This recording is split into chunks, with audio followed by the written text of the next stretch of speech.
So DIY tayo guys. So itong printer natin, hindi lumalabas ang black ink. Okay? So yan. So dapat yan may black. Hindi lumalabas ang black ink. Sira. Yan. Pati yung na-print natin. Ganyan ito lumabas. So wala siyang black ink. So ayusin natin to.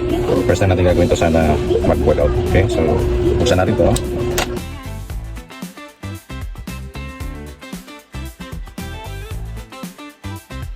Yung nasa loob na yun, na hose, kailangan natin tanggalin yun.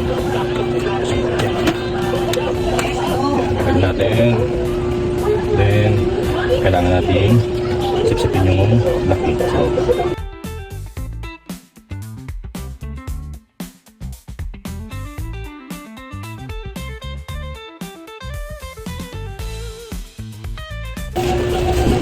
So okay, babalik na natin.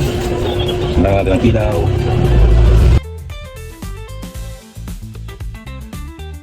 Kung sana gumana siya. Okay? Nose. Balik.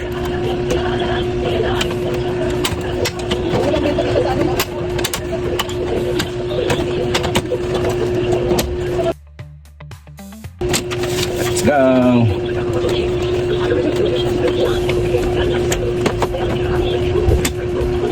So, press natin ito ng 6 seconds.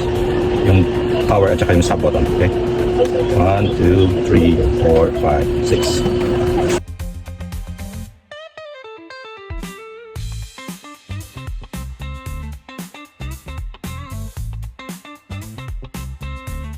Yung kanina na print, wala yung black doon. Ngayon, ayan na siya. Lumabas na yung black. So, successful. Try natin mag-print out ng may black. Na katulad nito.